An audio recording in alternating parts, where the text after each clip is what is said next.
Obviously, a tough matchup to end the regular season, but one that's going to test you in a lot of different ways.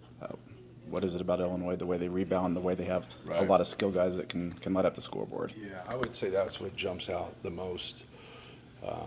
You always react more to like how somebody plays their last game and just their ability to get on the glass, their ability to chase rebounds, a little bit of everything. Like their quickness got a lot of rebounds, but their physicalness at all positions. A lot of times you don't see that across the board. You'll see, maybe a couple guys on the front line from a physical standpoint just overmatch people, but they have really good positional size and strength and quickness across the board. Their guards go to the boards, their forwards go, obviously their centers go to the glass, and I think that's what jumps out is that their ability to steal those possessions. And they get up a lot of threes, and when you're getting a lot of offensive rebounds and those step-in, kick-out threes right there, those are the daggers, man. Those are the ones that really hurt you. But they have a lot of guys that can make plays for themselves. They have a lot of guys that can break you down off the dribble, so they keep you spread, and they really put you into bind. So you got to do a good job of having, good team defense. You got to do a good job of keeping the ball in front of you. Not that there hasn't been a game this season where rebounding hasn't been at the forefront, but without that singular physical presence you've had over the years, Correct. From a defensive rebounding perspective, how have you had to overcome that? Yeah, and that puts us like in a bind sometimes for us because, if we have to overdo things in terms of helping on drives, so if we're struggling to contain the dribble and then shots go up while we're helping, we're not going to be in a great rebound position. So if you can do a better job of keeping the ball in front of you, you can have a better block out responsibility. It doesn't like end our issues right there. It just gives us a better chance. When you're constantly rotating and then rotating and boxing out, it's not really boxing out at that point. You're just going to get it because that guy's already got a head start on you in terms of attacking the glass. So I think that's the most important thing for us is to being able to keep the ball out of the paint, but also we're going to get in some rotations, but just not be in rotations the whole game. That's where they break you. I know there are kind of some technical things. Trey probably is better on those blockouts, like from the flagrant, but there have been a lot of fouls on defensive rebounds this year. Is that simply a symptom of your guys having to try a little bit harder because of the lack of natural advantages on the defensive glass? Yeah, and it's also some technique too. Like you have to be able to be physical and have your hips under their hips, and then once you make that early hit, it should give you a better position to go and jump. You still at the end of the day got to jump.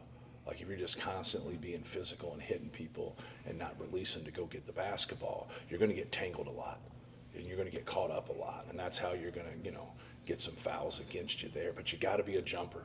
Like you're not going to get fouls in your go for you if you're just going to box out and hold your box out, and that guy jumps and you don't. The guys that are jumping have a better chance of getting the ball, and they got a better chance of getting that call. Has been buoyed by good shooting at home the last couple games.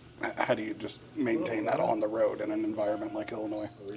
I think it starts with, generating a good shot. So if you can defensive rebound and push the ball in transition, that's going to help our efficiency offensively.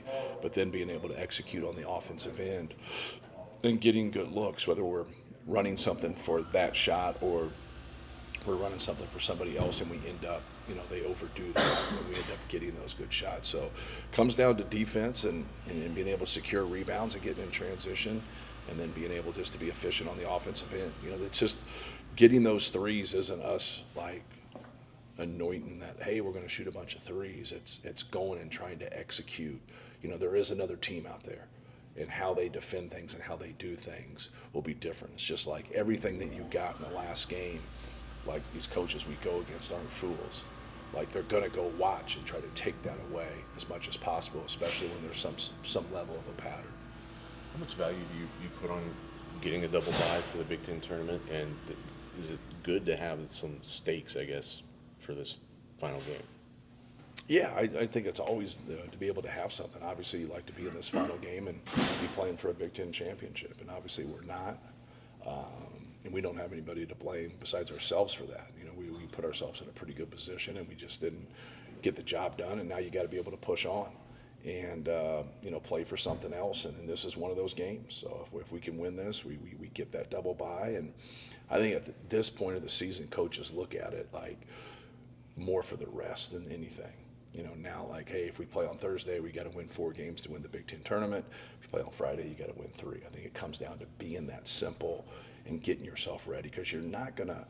You could move the needle if like you beat 4 people. Like say if you lose this game and you play on Thursday and you play a team that is going to go in the NCAA tournament, okay? Then the next game is a team that's going to be a 3-4 seed. Then the next game is going to be a team that's a 1 or 2 seed. Probably not a 1 seed, but a 2 seed. And then you get to the final and you got another team that's going to be a 2 to 3 seed. And so if you can do something like that, you're going to move the needle.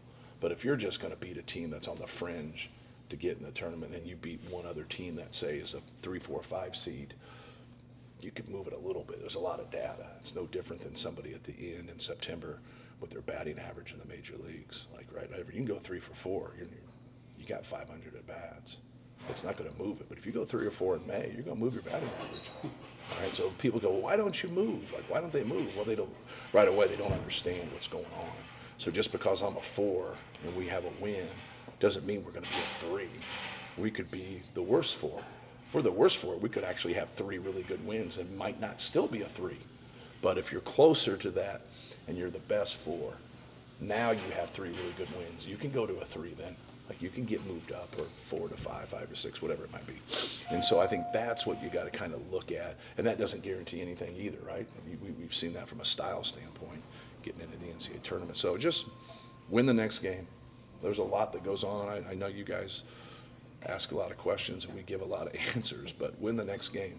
Like we got a tough game our next game. And no matter what happens, we're going to have a tough game in the Big Ten tournament. And no matter what happens after that, we got another tough game in the Big Ten tournament, or we got a tough first round game in the NCAA tournament. So, you know, feel fortunate that we're in a good position to where we're not sitting there saying, hey, we need 2 to 3 wins here to get into the NCAA tournament, because there's people there that have put themselves on that bubble, and they are. Because the goal is not just to get in, but the goal is to get in and to win games.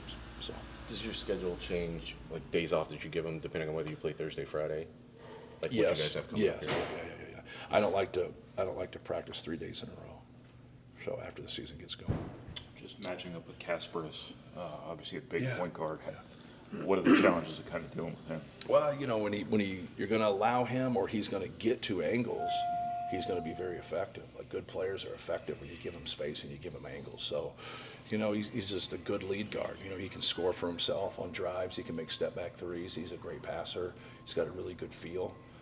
He has a lot of experience playing in high-level games, which a lot of freshmen don't, but obviously with his background, he does. So I don't think sometimes people here understand that, how high-level games that they play.